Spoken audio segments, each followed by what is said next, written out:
Bonjour à tous. Nous recevons actuellement beaucoup de demandes d'aide pour la préparation de la deuxième édition de l'examen d'entrée en médecine et dentisterie. Alors nous allons, et nous répondons déjà à toutes les demandes. Nous respectons deux principes. Le premier principe, c'est que nous préparons les étudiants de façon strictement individuelle.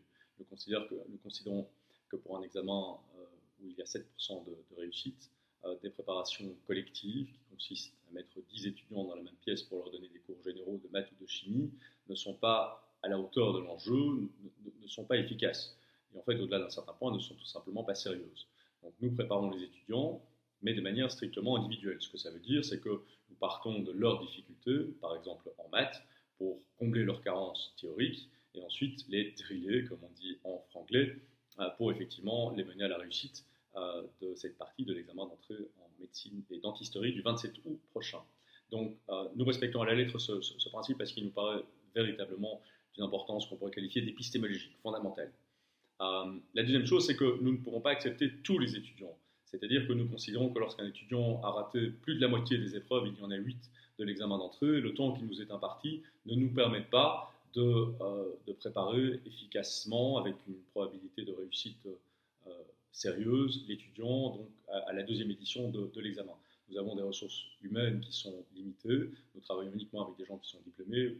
La partie maths, par exemple, chez nous est enseignée exclusivement par des ingénieurs civils diplômés, et donc nous ne pouvons pas accepter tout le monde. Nous devons nous concentrer sur les étudiants dont nous pouvons considérer, pour des raisons objectives, que nous avons une chance sérieuse de les mener effectivement à la réussite le 27 août. Alors dans les limites, je dirais, de ce cadre, nous répondrons à toutes vos demandes d'aide et nous vous proposons effectivement de nous les adresser sur l'adresse admin@cogitobelgium.com. Donc admin, admin@cogitobelgium en un mot.com et non pas .be parce que sinon le mail n'arrivera pas.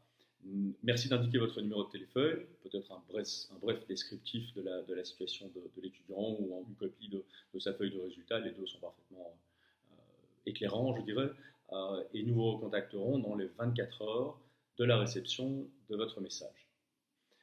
Au plaisir de nous parler en direct, ce qui est toujours plus agréable que de parler à sa propre image sur une caméra vidéo. À bientôt, bonne journée.